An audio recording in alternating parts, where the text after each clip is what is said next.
The stereo was playing Why Can't We Be Friends the day I told my best friend of over a decade that he had to get the fuck out of my house and my face in either order and that we were done.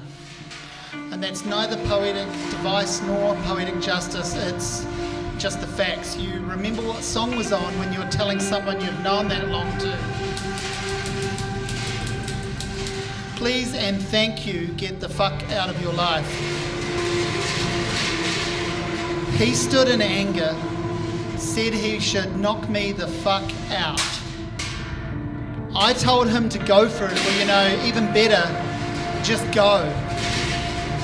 He held a fist to my face and everything was shaking.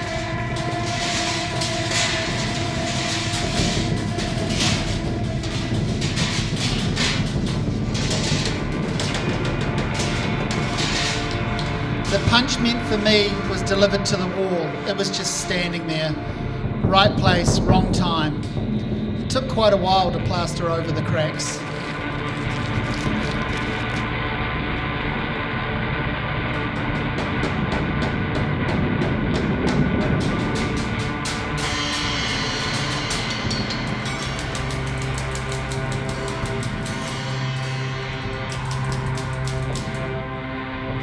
Filtering. Richard's dad said to Richard's mum that he would like to see their son, so Richard's mum called up the stairs to let us know that was the plan. This was the way the communication flowed in this house, always uphill. Richard told me he had to go and see his dad out back in the garden by the pool. When I wondered why, he scowled and told me that this was their bonding moment. His dad loved that pool, and it was always wise for Richard to play along. Richard's inner demons were only let out when his parents were not around. So it was all about how clear and blue and beautiful the pool looked, and Richard's dad was beaming. He never asked his son about the fights at school nor the things that happened in the neighbourhood. None of that mattered if the pool was blue and clear and sitting in perfect place under the clear blue sky as well. For all that Richard's dad could see was good, and Richard's mum would hold off any bad news at the kink in the stairwell by the laundry chute.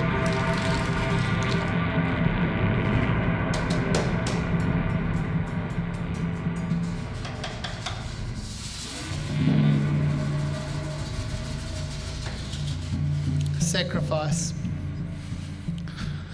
We listened to the very best of Elton John on the road from Napier through Wairoa. It was good, some decent songs, but it wasn't our choice at all. Richard's dad said that Pink Floyd was cold sweat music.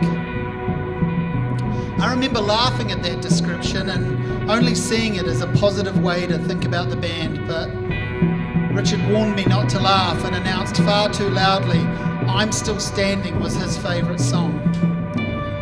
Whenever I hear it now, I wonder if he is, and I guess I have to wonder about how many not standing now might be due to something he did.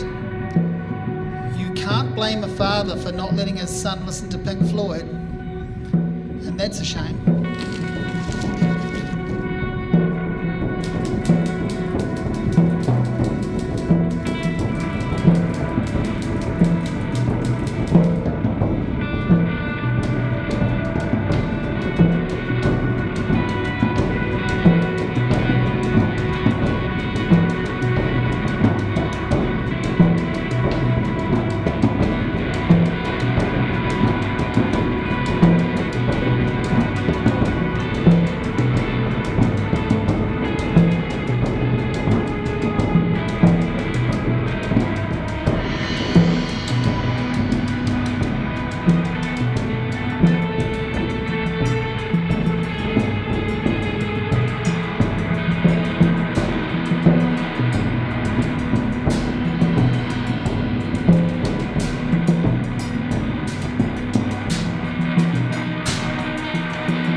This might seem silly, but I remember playing Lou Reed's Transformer and Richard shook his head at that line about being hit with the flower. He said, that was fucking stupid. And I said, but it's a quote from Andy Warhol. In fact, it was a challenge. He dared Lou to write a song with that line, and I think Lou Reed nailed the assignment. Richard said he hated the way I loved all that faggot shit. And I remember telling him that it didn't matter at all, and why would you say that? And he reckoned that anyone that liked Transformer was obviously a fag, and I said that I wasn't, but so what if I was? And he said,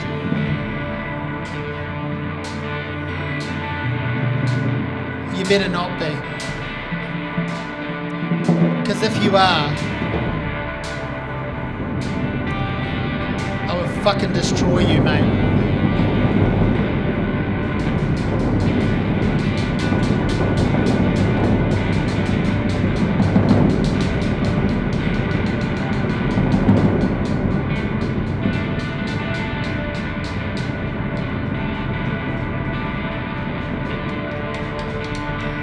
So you better fucking not be.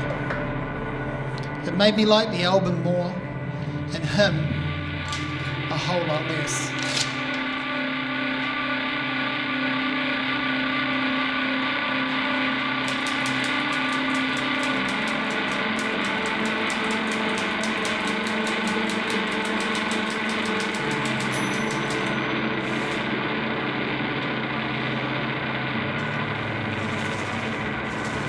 When the music's over, he gave up on music really, and that should have been the clue. I shouldn't have excused many of his other behaviours, and I'm not sure that I did. But the way he just gave up on music, didn't care what was playing, stopped trying to play, that was enough of a sign. Our true common interest over, gone, tossed behind him like the previous night's bad memories. 24 empties in the crumpled foil. We no longer had anything to talk about.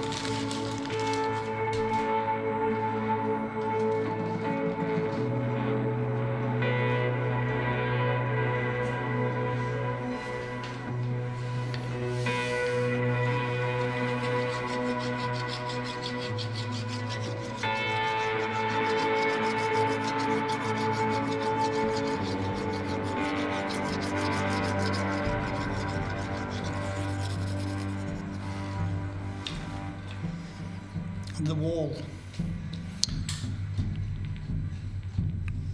I tried playing The Wall by Pink Floyd, but I'm not actually able to, not anymore. You see, my copy is forever trapped inside a red Sony Walkman. It hangs forever on a fabric belt inside the proud loops of some stonewashed jeans. There with unlaced basketball boots beneath it, pedaling along the streets of Havelock North in the early 1990s, a flat deck truck drives by and the farmhands hanging from the back of it yell homo at whoever might be noticing, then high-five themselves with huge laughs as quarter acre paradises blur into the background.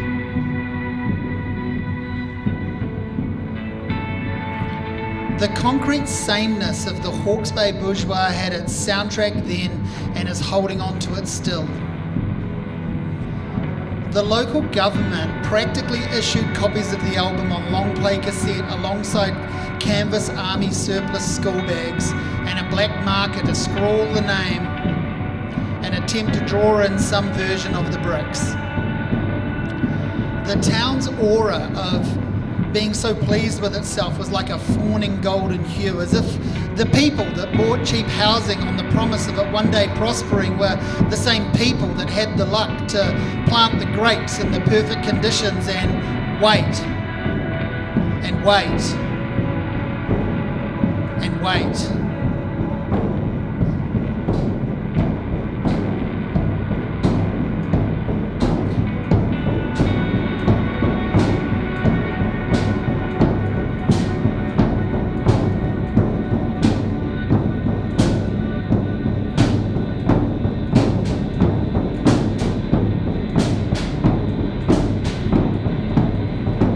tried to listen to it all again, but it brings back the memories of the madman that co-opted my teenage soul. I gave him the best years of friendship, but only realised he was a vacant lunatic when it was far too late. That in itself feels like the background notes for a Roger Waters lyric, so ironies roll deep in those undulating hills.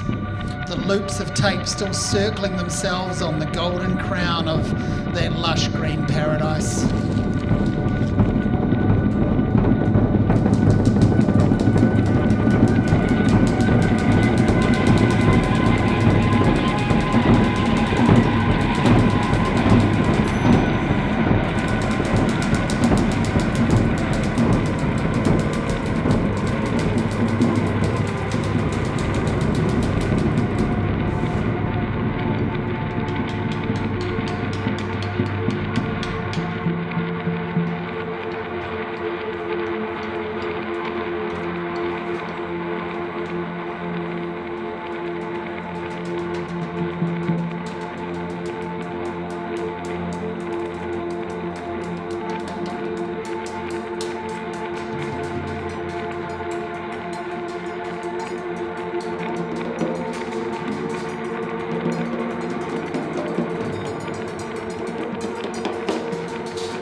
Johnny No Memorial Library.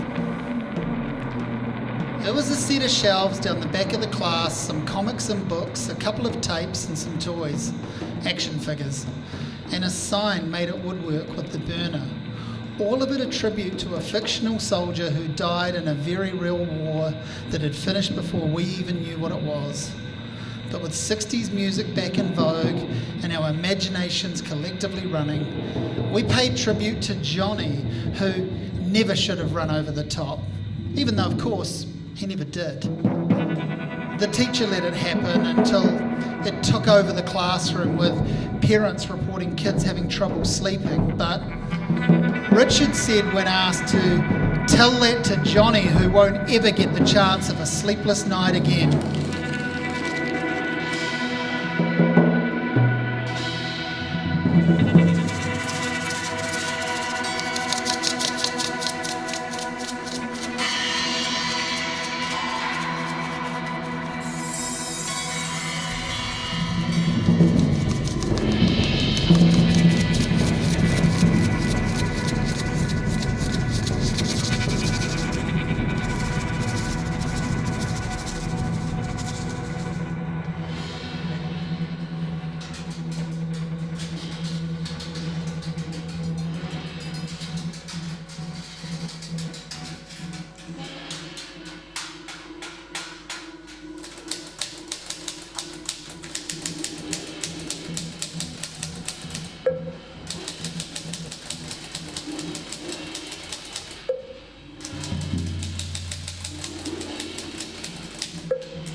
We watched a lot of horror films, mostly silly ones for fun. In French class, the teacher asked us to draw pictures of our family members.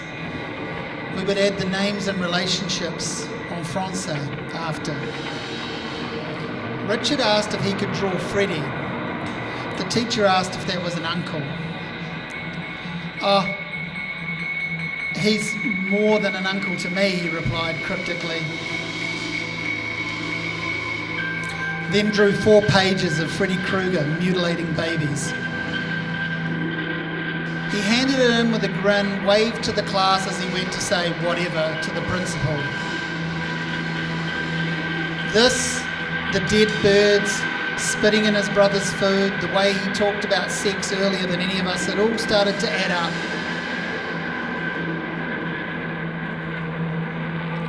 My bike tyre slashed one day, and he offered to help me look for the cunt that did it. Didn't need to look far.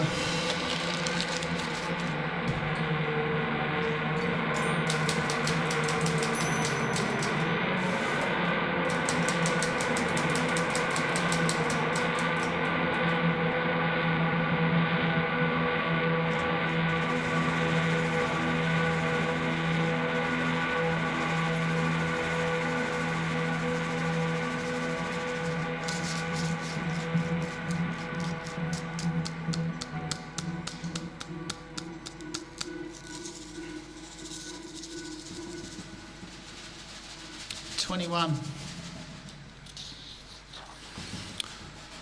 For my 21st birthday, he bought me a set of clippers.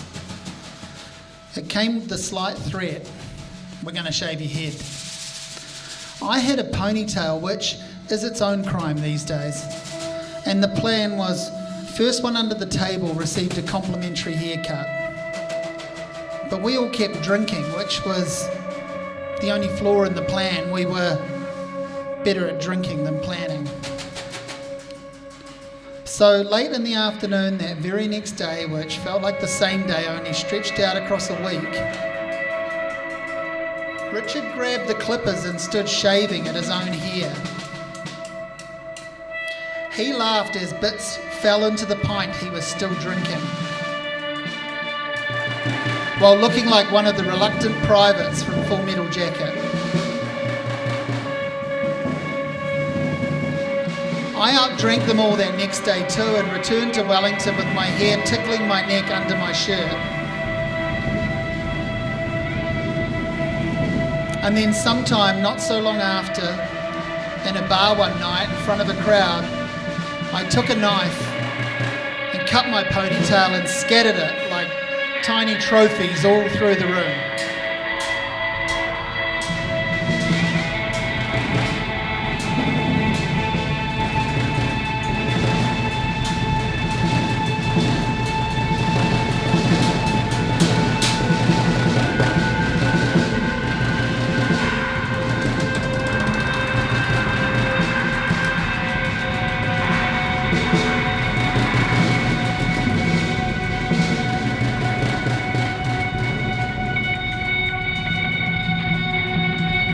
The owners looked disgusted, but Richard slapped me hard on the back.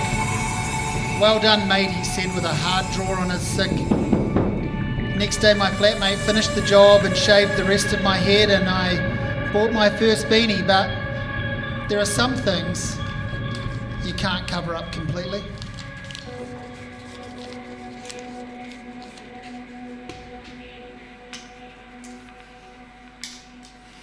Bad gateway drugs. We didn't have the internet to rot our minds. We had to do it ourselves. It took a lot longer because no one was watching.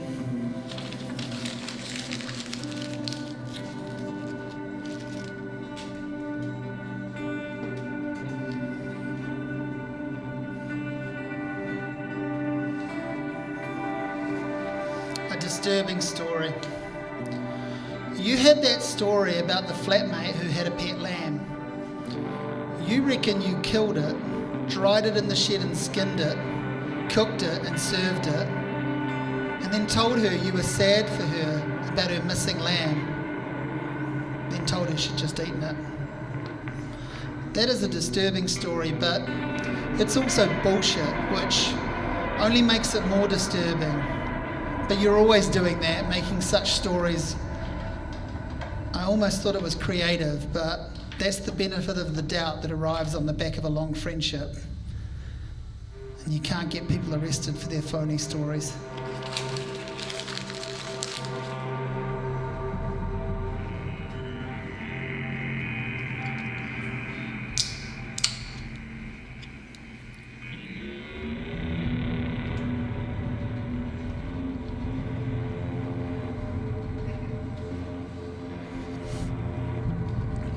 Bad sport.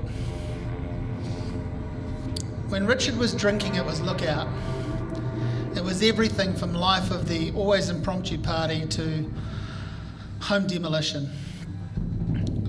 No one could know when to blow a whistle to signal the changing of sides, and what good was being a referee. But I found myself vice captain of his team, captain of the opposition, a coach for one team or the other, and even an umpire too. That's possibly why I found it so exhausting.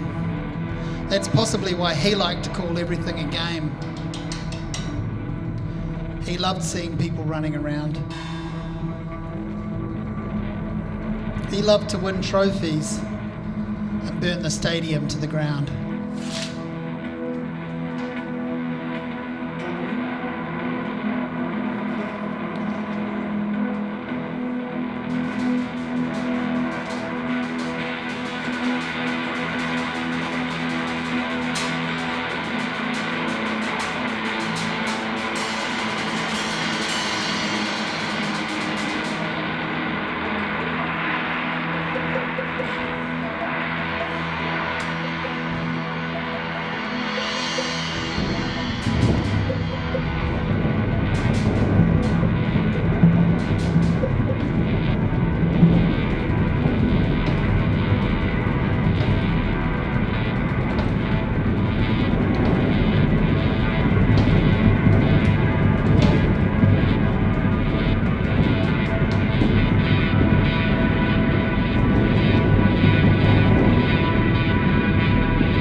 One New Year's Eve.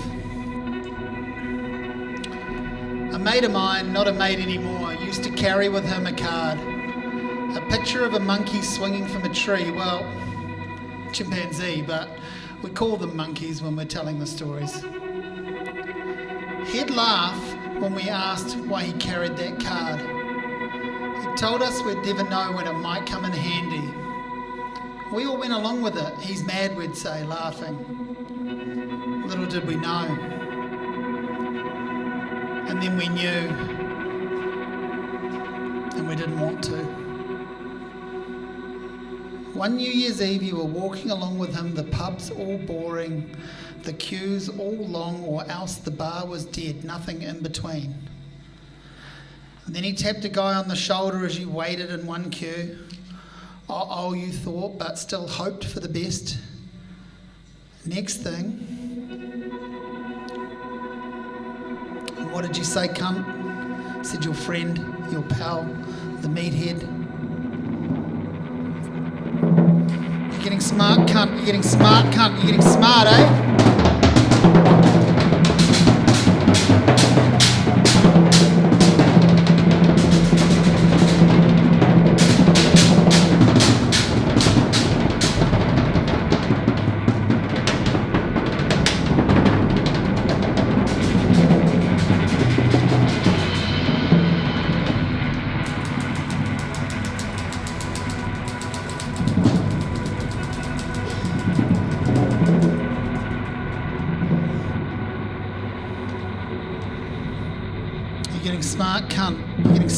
You're getting smart, eh? He said to a person whose lip was buttoned, who didn't say a thing, and possibly in that moment couldn't, for the fear enveloping him.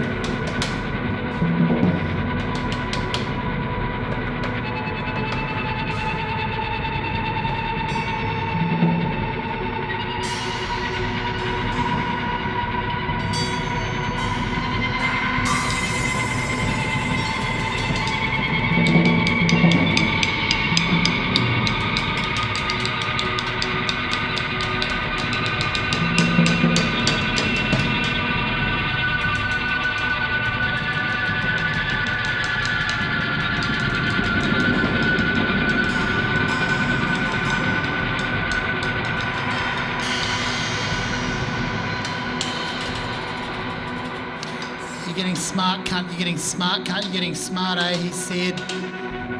Next thing, bang! A big smack behind his ear. Dull thud as he hit the concrete. A horrible sound.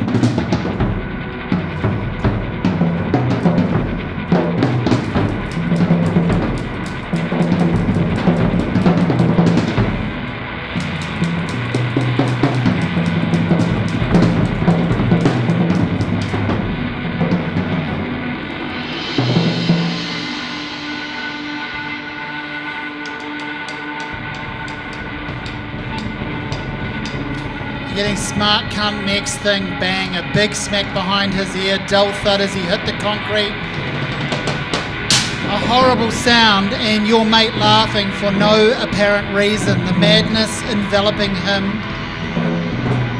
Alive with the glow of too many beers, and then the bouncer grabbing him. They wrestled for not too long. Back pocket, mate, back pocket, your friend said. Lost deep inside his own movie and long ago.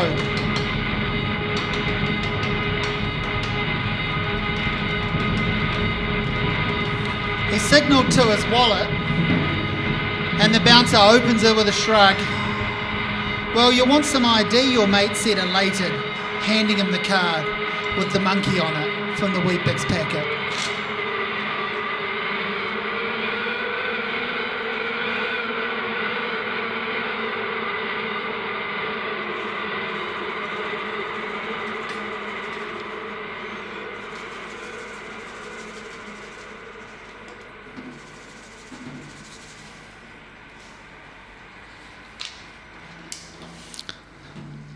The start of the worst summer you ever had.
Richard liked to say he was the only one with a real drinking problem, 2 hands and only 1 mouth. His was an incredible thirst, an insatiable drive, and you could never imagine yourself ever being able to compete, let alone wanting to. In fact, you could nearly die just trying. It soon became very trying indeed. One day a 5-litre bottle of whiskey was sat there on the doorstep, apparently a prize from a raffle. But there was always a little story, and there was hardly ever much actual proof. Apparently the golf club were good cunts, for making sure on that promise, and you were lucky too, because this was basically his contribution to the rent, even if you'd have preferred some actual money. But money would have been actual proof. Whiskey was a better wee story. Also, don't hold out on that rent contribution once received, Be a bit rude not to open it for a little tippy, wouldn't it? Well, you'll never know, because this was suggested as he was opening it. Soon anyone that entered the room was commanded to take a shot. You went to the movies to see whatever was on, just to not be there. You got back as late as you could. You had plenty of things on your mind besides all of this mess, so you went for a walk around the block before turning up back home to the flat, and there he was, holding court in his rugby shorts, his elbow propped up on a makeshift bar, showing people how he could bend it both ways, laughing at his own jokes. Big bellows of smoke circled as if to put a thought bubble around the cliche of it all.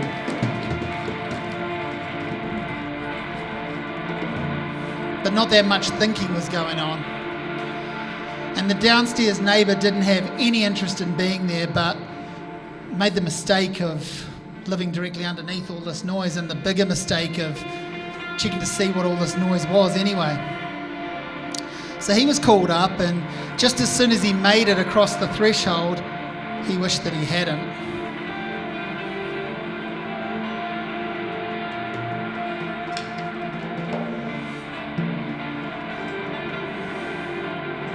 He turned down the first offer of a shot and was immediately called a faggot. And yeah, that could be shrugged off, but then another taunt and more questioning on both his lack of desire to drink and his sexuality.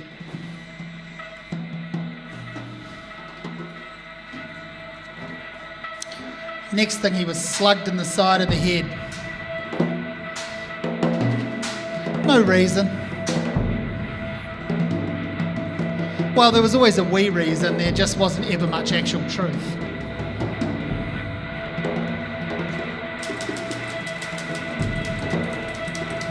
Smart cunt looking down on us for having a good time.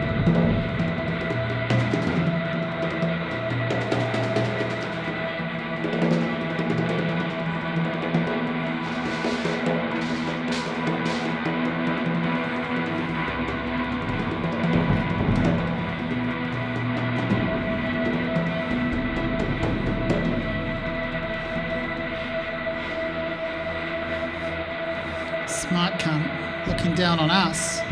We're just trying to have a good time. You then had to drag the slim weight of him by the feet to the door and lift him up, carry him downstairs, apologising profusely to the gathered housemates below. They were screaming at you because they needed to know what was wrong with you all. And you could have been given all the time in the world and you'd never be able to answer that one. The police would be getting a call, they said, fair, and the landlord too. And you'd be hearing from him again. The last time he called, it was about 4 PM and it woke you up, so that didn't impress him so much.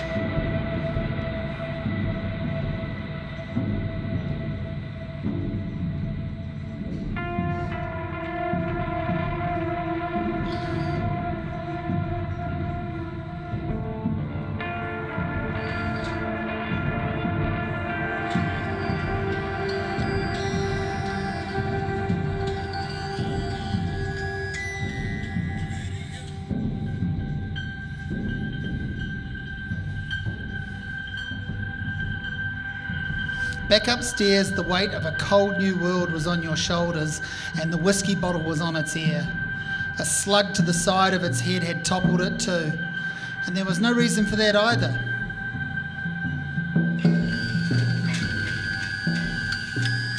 He was dancing to the Curtis Mayfield you had put on the stereo.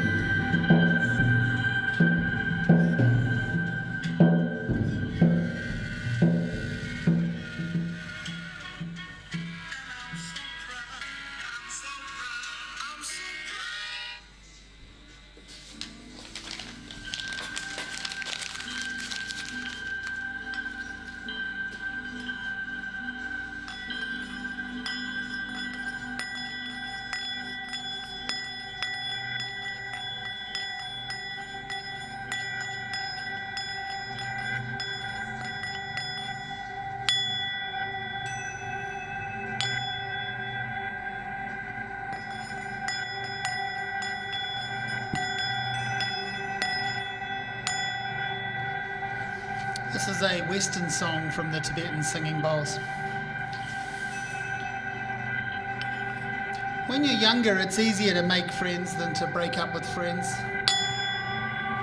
Older, it's far easier to drift apart or call it quits, to decide the alignment no longer fits, to make the call.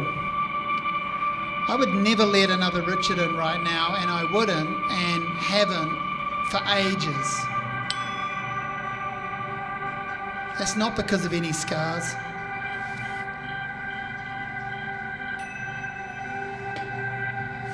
But then again, of course it is.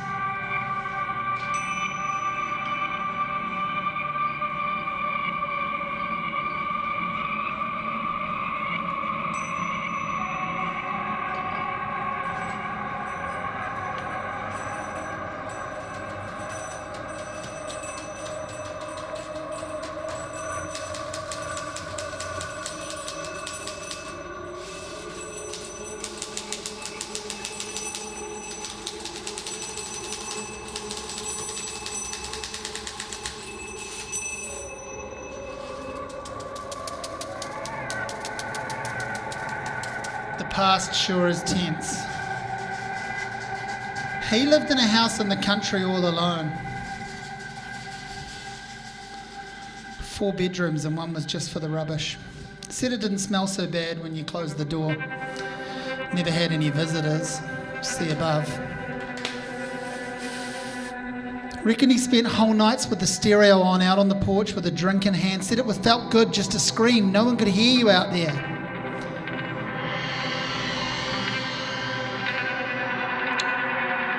That's when I knew he was gone. The friend I'd had, past tense. Things were now very tense whenever he passed.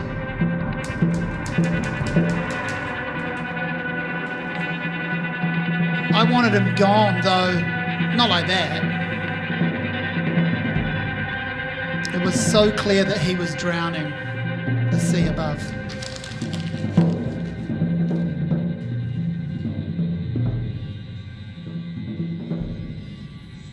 Richard once told me he thought that he could probably choke a person right out.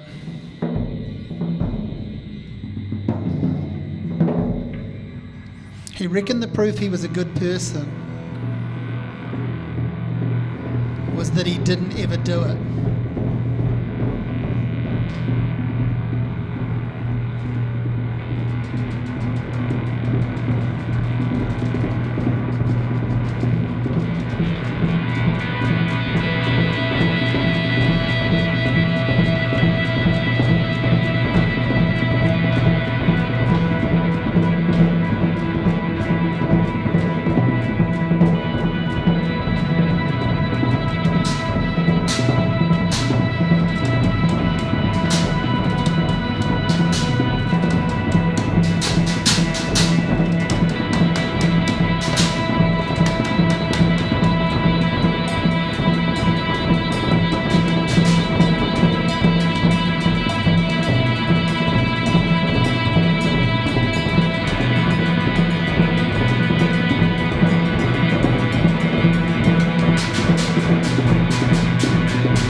still don't know exactly when he turned. I get the feeling it was a slow burn, but 3 years in the boys' only school didn't help him, or helped him to turn, if you want to look at it that way, but I appreciate that view.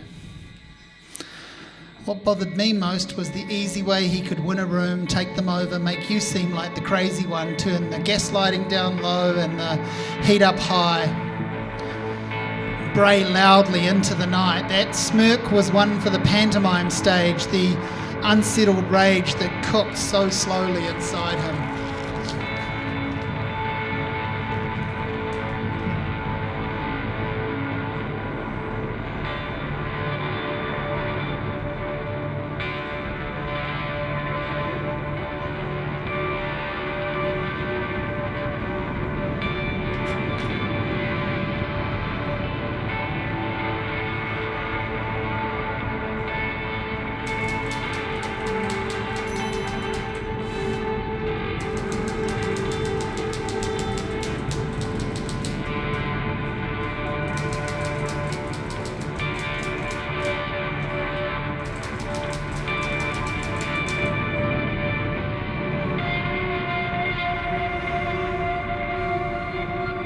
There were several fires, really. There were car crashes too.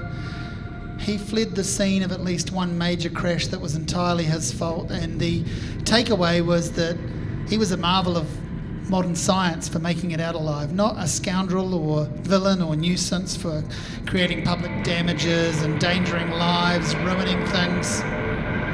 But he was always ruining things.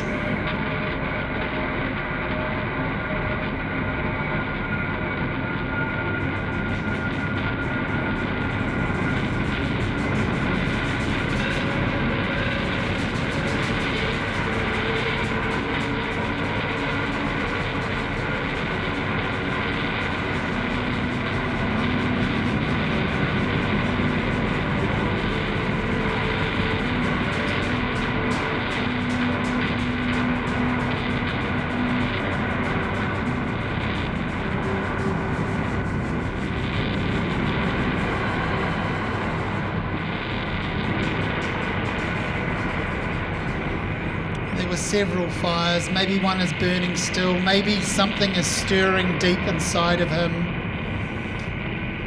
Some fires you can't put out.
In another life, you stayed put, you didn't leave, there was no drift. In another life, you never lost the plot, you kept on reading, never needing to borrow books from my shelves to impress the girls from the pub. In another life, you didn't rat me out to the cops to save your own ass. Your goose was never cooked because the straight line was the only one you walked. We still talked about music and movies, played the odd round of golf, laughed a lot at all the things that cracked us up for all those times.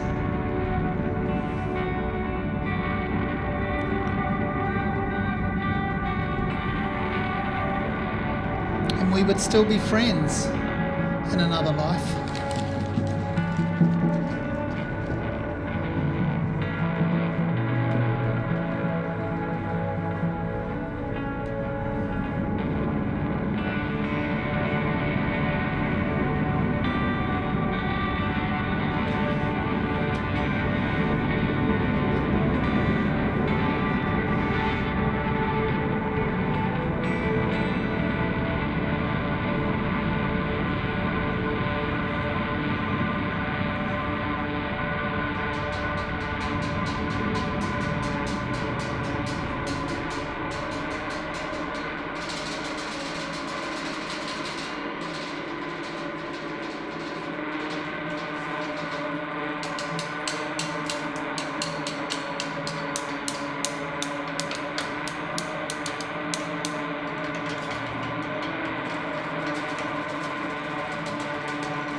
the last time I saw Richard.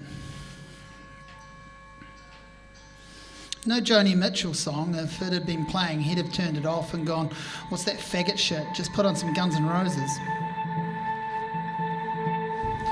He wasn't even meant to be there. It was my birthday and I had not invited him. A well-meaning mutual friend wanted everything to be okay for all of us, but that wasn't going to ever be the case again.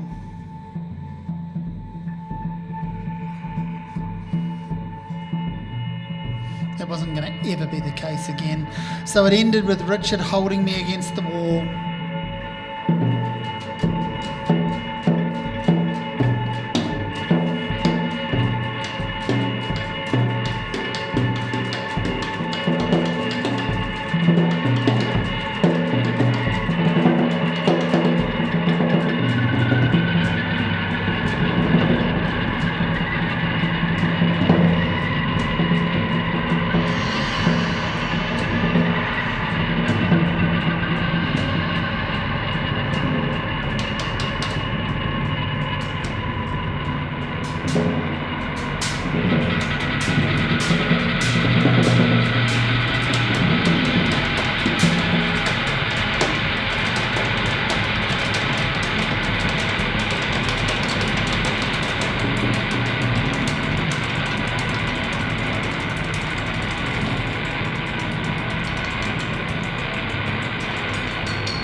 It ended with Richard holding me against the wall. He hit me twice, and I took those hits, refusing to get involved any further. I told him to hit me, and he did, as if it could ever prove anything for either of us. He ran from the room, tears of rage, and for a split second I actually felt sorry for him.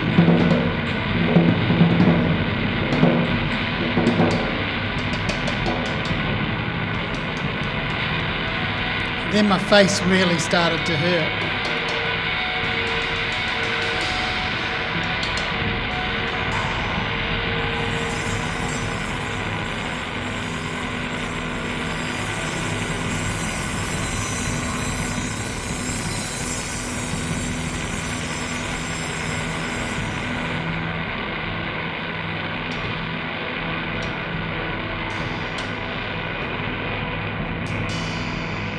I found the Joni Mitchell record, I put it on, and we tried to continue a party. I've always liked in jokes where I'm the only one that gets it. It wasn't worth taking the hits, of course, but hell of a punchline.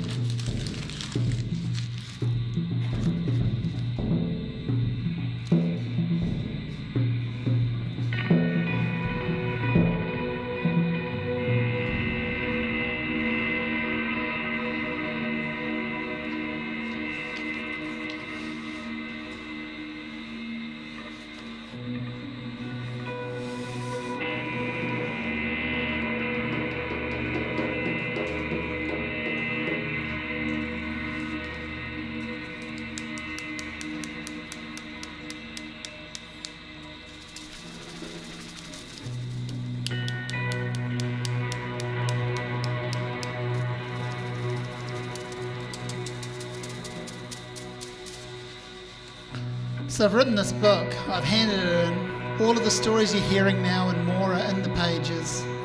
These are the things that raged through his mind then, and they hurtle through my mind now. These were the things that happened, well, some of them.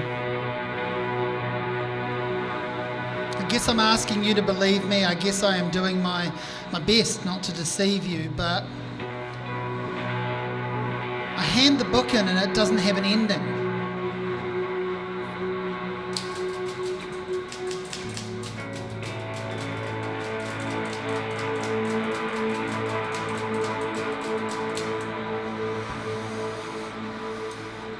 I can't find the right poem to finish.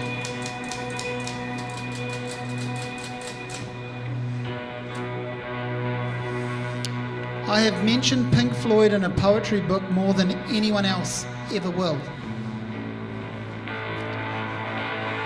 And yet still, I find my final moment on a plane home from Auckland. The book is being edited, and I'm still wondering how it finishes.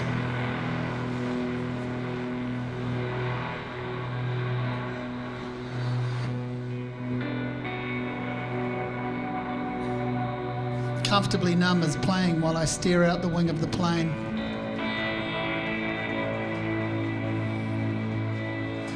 It's 7 a.m. and after months of peace, you are on my mind again, Richard.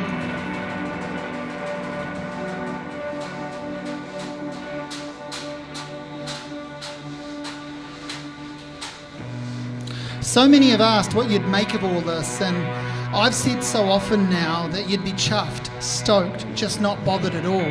Why, I'm almost starting to believe it myself.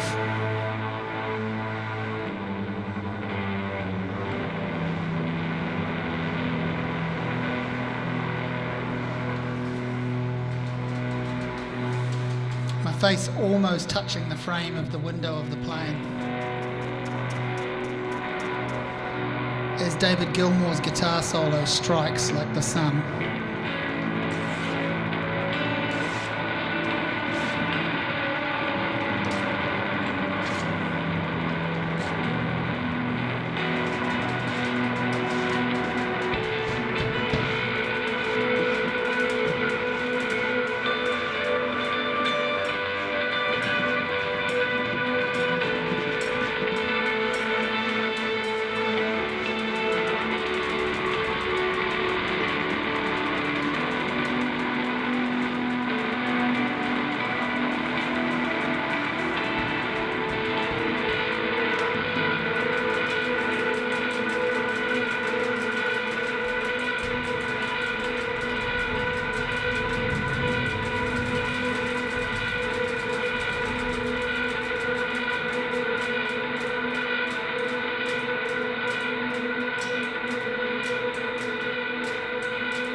She said, "Richard is real?" And I said, "Yeah." She said, "I thought he was your brother." And I said, "Nah." She said, "My Richard was called Claire." And I said, "We all have them." She said, "And they have us." I'm still thinking about that.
Thanks.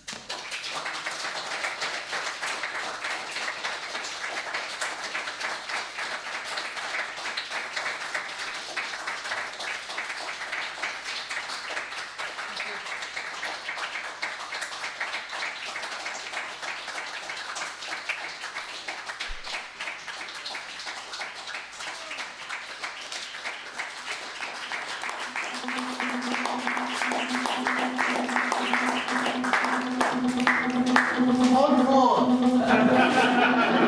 Fuck you, Richard.